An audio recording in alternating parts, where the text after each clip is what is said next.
Emotion है, कहां दिखा?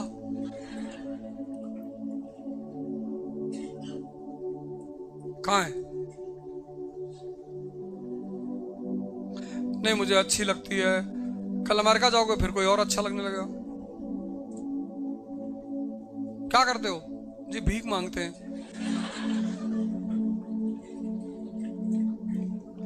भाई जितने लोग माँ बाप के पैसे भी जी रहे हैं वो भीख मंगे ही तो हैं। मैं जब भीख मंगा कहता हूं तो उसका मतलब सिर्फ इतना होता है, अगर तुम कमा रहे हो फिर तो कोई बात नहीं। जब तुम हर महीने किसी से मांग रहे हो तो तुम शुद्ध भिखमंगे हो, 24 कैरेट। और तुम भूल गए कि तुम भिखमंगे हो, तुम प्रेम कर रहे हो।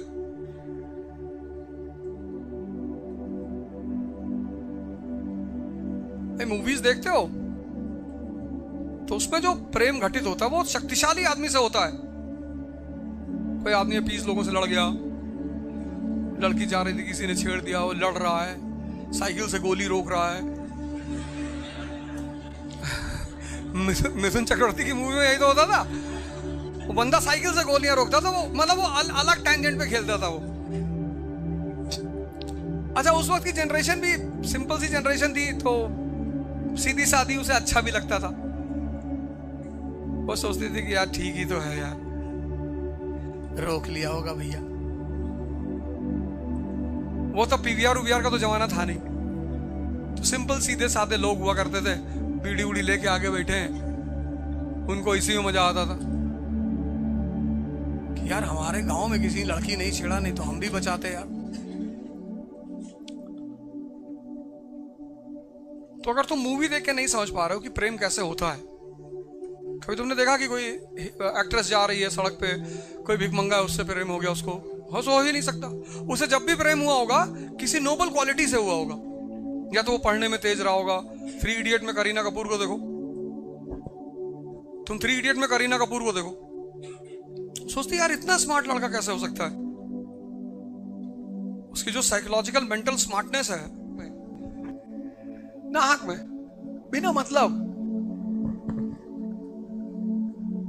शादी में जा रहे हैं। आज मैं फंक्शन में जा रहा हूं मुंबई अभी तो फैजल भाई कहते सेव बनवा लिया, काहे बनवा ले, इसे मूवी में काम दिलाओगे?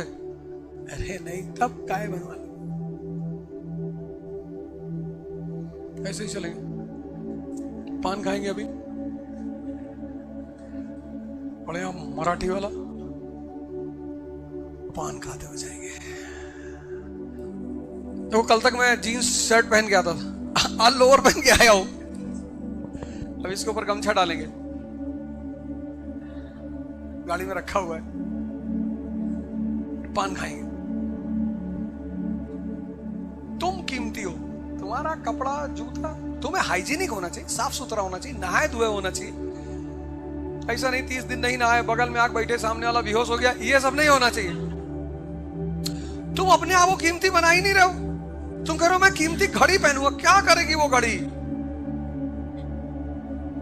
तुम कह रहे हो मैं कीमती जूता पहनूंगा, हाँ किसी को मारना है तो पहन लो, उसको याद रहेगा कि भैया 1 लाख के जूते से मारे थे।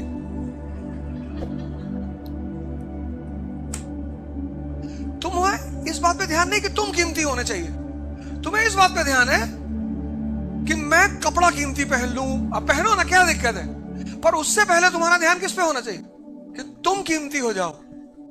तुम्हारा कीमती कपड़ा पहनना बुरा नहीं है, पर अगर तुम्हारी कीमत नहीं है तो तुम चाहे जितना कीमती कपड़ा पहन लो, तुमको टीप ही मारी जाएगी।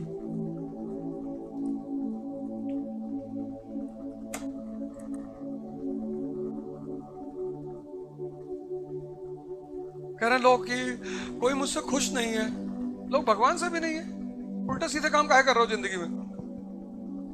नहीं है कुछ, भगाओ भगाओ।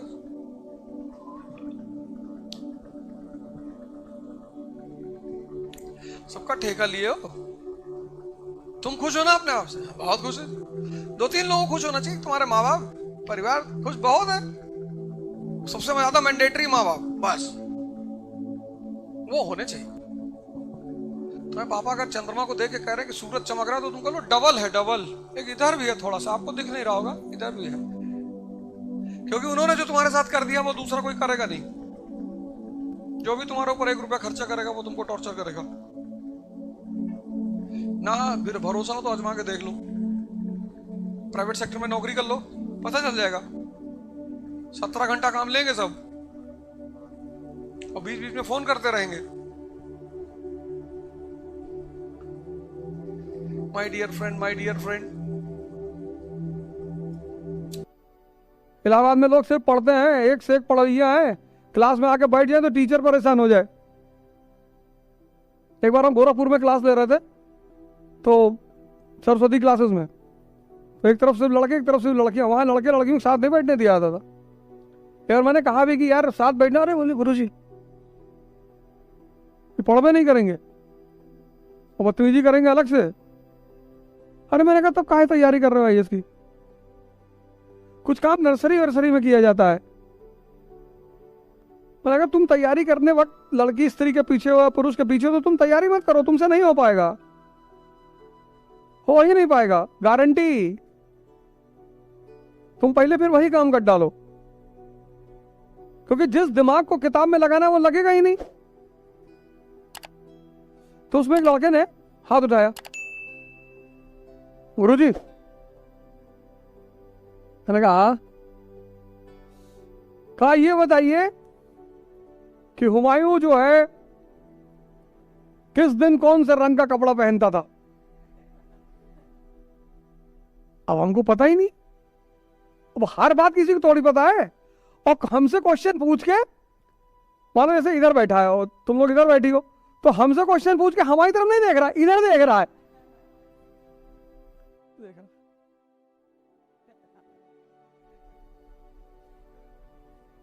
अब मैंने कहा यार हमको तो नहीं पता। अब नहीं पता भैया, अब उसमें कौन सी बात है, नहीं पता।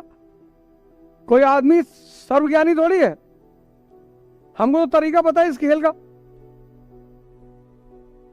नहीं नहीं नहीं।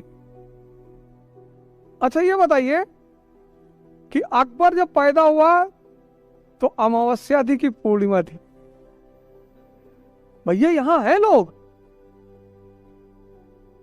लेकिन वो ये नहीं बता पाएंगे कि वॉरेन हेस्टिंग ने कौन सा सुधार सबसे पहले किया और क्यों किया। बस इसीलिए मार खा रहे हैं। सब पुरोहित है यहां, बटन दबाए बोले जा रहे 3-4 लाख फैक्ट एक बार बोल दिए, सामने वाला भी होश हो गया कि अरे भगवान। ये जी नमस्ते भैया, कटरा चले जाओ, अल्लाहपुर चले जाओ, लेबर चौराहे पे खड़े हो जाओ शाम को अल्लाहपुर में, एक से एक लड़के तुमको मिलेंगे। पूरी किताब रट डाले हैं, पेज नंबर बता दे, फला पेज पे ये फैक्ट लिखा हुआ है, लेकिन सिलेक्शन नहीं हो रहा। सिलेक्शन नहीं हो रहा क्योंकि ये नहीं पता कि वॉरेन हेस्टिंग ने कौन सा पहला सुधार किया और क्यों। तथ्य बढ़ा लिया, समझदारी वही है। और युद्ध की जीत समझदारी डिसाइड करती है। अर्जुन बहुत समझदार है, जो कृष्ण कहते हैं वही करता है, उससे ज्यादा कुछ करता ही नहीं। भीष्म पितामह सामने खड़े हैं, क्या कहता? शिखंडी को सामने खड़ा कर दे, ठीक खड़ा कर दे। क्रॉस क्वेश्चन नहीं करता, कभी कभी डाउट क्लियर करता है, कभी कभी कहता है कि यार अच्छा नहीं लग रहा है, बाबा है तो मार, तो कृष्ण तुरंत गियर में लेते हैं, मुझे ना देखने यार अच्छा नहीं लग रहा, मार, बैटल फील्ड है, उड़ा दे।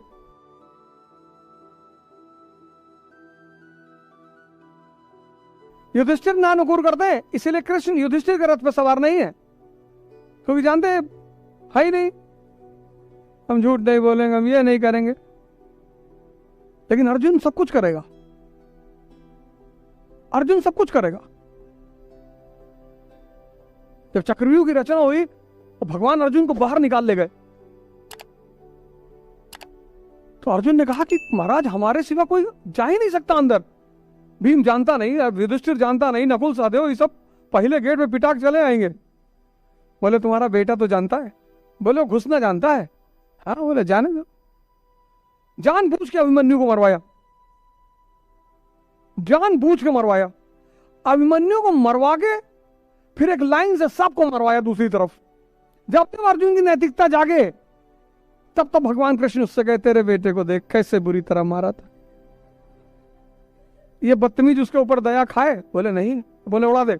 उसके बाद तो वो ताव में आता था, अभिमन्यु को ना मरवाते तो अर्जुन से इतनी अनैतिकता करवा ही ना पाते। ये बात कोच को पता है कि हराना कैसे, नैतिकता नैतिकता गई भाड़ में, जीतना है कैसे भी। और जीतने के बाद इतिहास हम लिखेंगे, हम अपने दृष्टिकोण से लिखेंगे। इतिहास हमेशा जीते हुए लोगों द्वारा लिखा जाता है। वो तो अच्छा हुआ रावण नहीं जीता, नहीं तो कुछ और ही ढंग से पढ़ाया जाता।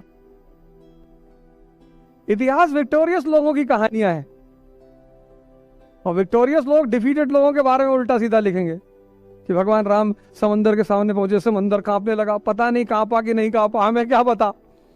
लेकिन डायरेक्टर के हाथ में है ना अपने। और जो लोग इतिहास लिखते हैं वो दरबार में रहते हैं, बोले इनको दे दो सुल्तानपुर का डिस्ट्रिक्ट, इनको दे दो, ले जाओ। अरे साहब, तो लिख दिया कि गांधी जी जब चलते थे तो फूल खुद ही खिल जाते थे। अच्छा, हर वो मंद बुद्धिमान भी लेता है। सीमे तो कहावत है ना अफ्रीका की, अफ्रीका की कहावत है कि जब तक शेर इतिहास लिखना नहीं जान पाएगा तब तक शिकारी सिर्फ अपनी दास्तान सुनाएगा कि मैंने दौड़ाया शेर को, शेर पीछे छिप गया। किसी को क्या पता कि तुमको उसने पलट के देखा और सब कुछ रिलीज हो गया तुम्हारा, वो तो डर में गोली चल गई तो मर गया है। ये अफ्रीका की बहुत प्यारी कहावत है। तो फिर हम ये पढ़ क्यों रहे हैं? सिद्धांत सीखने के लिए। P = P, ये सिर्फ वॉरेन हेस्टिंग को पढ़ा के ही समझाया जा सकता है। हमें तुम्हारे अंदर एक चीज का विकास करना है, कुछ सिद्धांतों का, कुछ फॉर्मूलों का विकास करना है। वो फॉर्मूले सीधे तौर पे नहीं बताए जा सकते, तो फॉर्मूला बताया फिर क्वेश्चन सॉल्व कराया। तो फॉर्मूला क्या है? P = P, और उसकी एक्सरसाइज क्या है? वॉरेन हेस्टिंग, कॉर्नवालिस, ये सब एक्सरसाइज है। तो जब ये एक्सरसाइज कर लोगे फॉर्मूला स्पष्ट हो जाएगा। बहुत बढ़िया। तो मेन क्या याद रखना था? Policy = priority. तो गणित का एक सूत्र तुमको सिखाया जाता है, फिर उसकी अभ्यास होता है, इसलिए पढ़ा जाता है।